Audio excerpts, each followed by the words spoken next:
সন্দীপ ঘোষ একটা বড় গাছের একটা ডাল মাত্র। আমরা সেই ডালটাকে ভাঙতে পারবো, পুরো গাছটা কিন্তু বেঁচে থাকবে, সেখানে আবার নতুন ডাল জন্মাবে, আবার তাদের দুর্নীতির পাতা ধরবেই। স্বাস্থ্য প্রশাসনের সর্বোচ্চ স্তরের সহায়তার হাত তার সঙ্গে ছিল, যে কারণে তিনি একটা এই ধরনের ভয়ঙ্কর ঘটনা ঘটে যাওয়ার 24 ঘন্টার মধ্যে এই সিদ্ধান্ত নিতে পারেন যে সেই ক্রাইম সিনের আশেপাশে এভাবে ভাঙচুর করা, এভাবে কনস্ট্রাকশন ওয়ার্ক করা সম্ভব। আমরা এটাই বলবো যে দেখুন, সন্দীপ ঘোষ তো আর একদিনে এই জায়গায় পৌঁছননি।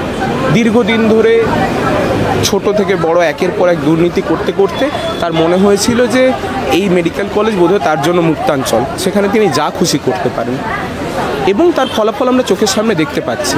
আমরা জানি যে ওষুধ নিয়ে দুর্নীতি হয়েছে, স্যালাইন নিয়ে দুর্নীতি হয়েছে, কিন্তু আমরা এটা জানি না সেই দুর্নীতির কারণে কতজন একেবারে সাধারণ রোগীর কত ক্ষতি হয়ে গেছে। আমরা এও জানি যে সিসিটিভি নিয়ে দুর্নীতি হয়েছে, আমরা এটা জানি না যে সেই সিসিটিভি যেগুলো নিয়ে দুর্নীতি হয়েছে সেই সিসিটিভিগুলো মধ্যে কোনোটা চেস ডিপার্টমেন্টে লাগানোর কথা ছিল না তো। এমন নয় তো যে সিসিটিভিগুলো দুর্নীতির কারণে লাগানো হয়নি, তার কারণেই আজকে খুনিকে ধরা যাচ্ছে না।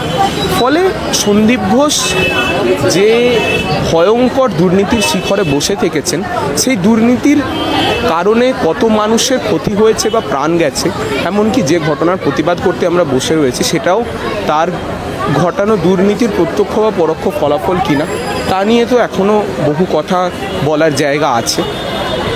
এবং আমরা আশা করব যে সেই কথাগুলোকে আর ধামাচাপা দেওয়া হবে না, সেই কথাগুলো এবার সামনে উঠে আসবে, সেই অভিযোগগুলো আমরা এবারে অন্তত তার ফলাফল চোখের সামনে দেখতে পাবো। একটা হাসপাতালের মধ্যে একটা নির্দিষ্ট সময় গ্লাভস, স্যালাইন, অ্যান্টিবায়োটিক এগুলো পাওয়া যাচ্ছিল না, আবার পরে আমরা তার 6 মাস পরে শুনেছি ওই সময় নাকি স্যালাইন এবং অ্যান্টিবায়োটিক নিয়ে দুর্নীতি হয়েছে। আমরা দেখেছি যে হাসপাতালের মধ্যে মেডিকেল ইনস্ট্রুমেন্ট যেগুলো আগে আসার কথা সেগুলো আসতে দেরি হচ্ছে, সেগুলো আর যে কোয়ালিটির ইনস্ট্রুমেন্ট আমাদের পাওয়ার কথা আমরা সেই কোয়ালিটির ইনস্ট্রুমেন্ট পাচ্ছি না। আমরা পরে শুনতে পেয়েছি যে মেডিকেল ইনস্ট্রুমেন্ট নিয়ে সেই সময় দুর্নীতি হয়েছে। আমাদের দেশে সাধারণ মানুষ, মানে ধরুন যে ঘটনাটা ঘটেছে সেই ঘটনাটা একজন জুনিয়র ডাক্তারের সাথে ঘটেছে, মানে আমি নিজেদেরকে অন্য স্তরে তুলে না নিয়ে যেতে চাইলেও এটা তো সত্যি কথা যে ডাক্তারদেরকে সমাজের একটা অন্য স্ট্রাটায় দেখা হয়। যে ঘটনাটা ঘটেছে একজন জুনিয়র ডাক্তারের সঙ্গে ঘটেছে, তার কর্মস্থলে ঘটেছে, যে কর্মস্থলটা কিনা পশ্চিমবঙ্গের কেন্দ্রে, কলকাতার একেবারে কেন্দ্রে দাঁড়িয়ে থাকা একটা মেডিকেল কলেজ, সেই মেডিকেল কলেজেরও কোনো অন্ধকার কোণায় নয়, কিন্তু সেই মেডিকেল কলেজের একটা ডিপার্টমেন্টের মধ্যে ঢুকেছে।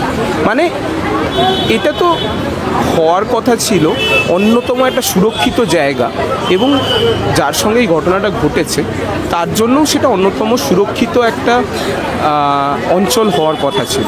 কিন্তু তার বদলে আমরা কি দেখলাম? তার বদলে আমরা দেখলাম যে সেখানে ঢুকে কেউ বা কারা তাকে ভয়ঙ্কর অত্যাচার করে হত্যা করল, এবং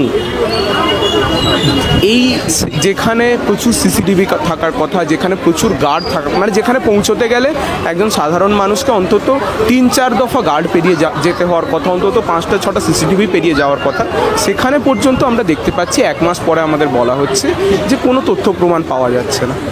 এই যদি একটা হাসপাতালের কেন্দ্রে অবস্থা হয় তাহলে আমরা এটা ভেবে শিউরে উঠছি যে আমাদের রাজ্যের কোনায় কোনায় বা আমাদের দেশের কোনায় কোনায় অন্ধকার গলিতে, মাঠের অন্ধকারে যে মেয়েরা কাজ করেন, যে মেয়েরা রাত্রিবেলা বাড়ি ফেরেন, তারা কতটা অসুরক্ষিত, তারা কতটা ভয় দিন কাটাচ্ছেন। একই সঙ্গে এই যে আন্দোলনটা এত দীর্ঘায়িত হচ্ছে, সেই প্রশাসনিক যে অপদার্থতা বারবার স্পষ্ট হয়ে উঠছে আমাদের সামনে, সেটা আমাদেরকে হতাশ করছে, আমাদেরকে ক্ষুব্ধও করছে। কিন্তু একই সঙ্গে আরও একটা কথা আমি বলতে চাই যে সন্দীপ ঘোষ আজকে এই জায়গায় পৌঁছতে পারলেন কী করে? রাজ্য প্রশাসন তার সমস্ত অপকীর্তির দিকে যেভাবে প্রায় চোখে ঠুলি এঁটে বসেছিল, তাতে তাদের কতটা সদিচ্ছা ছিল এ রাজ্যের স্বাস্থ্যক্ষেত্রগুলোকে কালিমা মুক্ত করে রাখার, সে বিষয়ে যথেষ্ট প্রশ্ন উঠে যাচ্ছে কিন্তু আজকে। কারণ আমরা দেখতে পাচ্ছি তার বিরুদ্ধে যা কিছু ব্যবস্থা নেওয়া হচ্ছে সেগুলো কিন্তু একেবারে নিয়ম মাফিক ব্যবস্থা, মানে কেউ সিবিআইয়ের হাতে 24 ঘন্টা গ্রেপ্তার থাকার পর তাকে সাসপেন্ড করতেই হয়। রাজ্য প্রশাসন কিন্তু কোনো তদন্ত করে নিজেদের ভিজিলেন্সকে কাজে লাগিয়ে কোনো রকম তার বিরুদ্ধে ব্যবস্থা নিয়ে উঠতে পারেনি এতদিনে। যেটা তারা এর আগেও গত 2 বছরের মধ্যেও করে উঠতে পারত। ফলে সন্দীপ ঘোষ মানুষটা এবং সন্দীপ ঘোষের পেছনে যাদের মায়া মমতার হাত তার মাথার উপরে থাকার কারণে তিনি আজকে এই জায়গায় গিয়ে দাঁড়াতে পেরেছেন, সেই সমস্ত মানুষগুলোর বিরুদ্ধে আমাদের ভেতরে ক্ষোভ রয়েছে এবং তাদের এই প্রতিবাদ তাদের প্রত্যেকের বিরুদ্ধেই। একটা হাসপাতাল একজন প্রিন্সিপালের কাছে কি করে মুক্তাঞ্চল হয়ে উঠল? তিনি সেই হাসপাতালের অধ্যক্ষ, মানে সবচেয়ে উঁচু পদে রয়েছেন, সত্যি কথা, কিন্তু তার বলে তো তিনি এখানে যা খুশি তাই করে বেড়াতে পারেন না। কিন্তু তার মনে এই দুঃসাহসটা জাগানোর পেছনে নির্দিষ্ট কিছু মানুষের, নির্দিষ্ট প্রশাসনের অংশের একটা চরম নিষ্ক্রিয়তা কাজ করে এসছে, যেটা তাকে ওই জায়গায় পৌঁছে দিয়েছে যে তিনি মনে করছেন এই কলেজের বুকে তিনি যা খুশি তাই করতে পারেন। তার বিভিন্ন অর্ডারের ক্ষেত্রে যেমন আপনারা এটাও দেখেছেন যে লাস্ট যে অর্ডারটা নিয়ে ভীষণ এই মুহূর্তে সবাই ক্ষুব্ধ, যেটা ওই সেমিনার রুমের পাশে রিকনস্ট্রাকশনের অর্ডার, সেই অর্ডারেও কিন্তু এটাই লেখা হয়েছে যে director of medical education and deputy health secretary এরা তাকে এদের অনুমতিক্রমেই তিনি সেই অর্ডারটা দিচ্ছেন। ফলে এখন দুটো জিনিস ঘটতে পারে, একটা হচ্ছে তিনি ওই অর্ডারে মিথ্যে কথা বলছেন। যদি সেটা হয় তাহলে 10 তারিখ ওই অর্ডারটা বেরোনোর পর আজকে 29 দিন কেটে গেছে, তা সত্ত্বেও কিন্তু আমরা স্বাস্থ্য দপ্তরকে তার বিরুদ্ধে কোনো রকম ব্যবস্থা নিতে দেখিনি।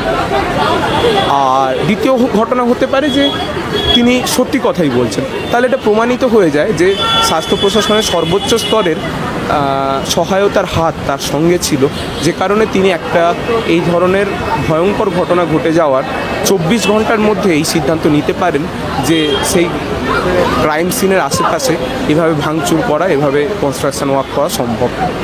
স্বাস্থ্য প্রশাসনের যে অপদার্থতা, স্বাস্থ্য প্রশাসনের যে প্রপার স্টেপ নেওয়ার সদিচ্ছার অভাব, সেগুলো তাকে দুঃসাহসী করে তুলেছিল। মানুষ হিসেবে তিনি খারাপ মানুষ, এটা নিয়ে তো আজকে কারো সন্দেহ নেই। মানুষ হিসেবে তিনি একজন দুর্নীতিপরায়ণ মানুষ হিসেবে তিনি হুমকি ধমকি দিতে ভালোবাসেন, এসব নিয়ে তো আজকে আর কারো সন্দেহ নেই। কিন্তু তাকে যারা এনাবেল করেছে সেই মানুষগুলোকে যতক্ষণ না আইডেন্টিফাই করা যাচ্ছে এবং প্রশাসনের বিভিন্ন স্তর থেকে তাদের বিরুদ্ধে ব্যবস্থা নেওয়া হচ্ছে, ততদিন কিন্তু আমরা সন্দীপ ঘোষ একটা বড় গাছের একটা ডাল মাত্র। আমরা সেই ডালটাকে ভাঙতে পারবো, পুরো গাছটা কিন্তু বেঁচে থাকবে, সেখানে আবার নতুন ডাল জন্মাবে, আবার তাদের দুর্নীতির পাতা ধরবেই। ফলে সন্দীপ ঘোষের বিরুদ্ধে যেমন ব্যবস্থা নেওয়ার কথা আমরা বলছি, তেমনই স্বাস্থ্য প্রশাসনের অন্যান্য বিভিন্ন স্তরে যারা রয়েছেন, যারা তাকে এনাবেল করছে, তাদের সবার এগেনস্টে তদন্ত হোক এবং তদন্ত সাপেক্ষে বিচারও হোক, এটা আমরা চাইছি।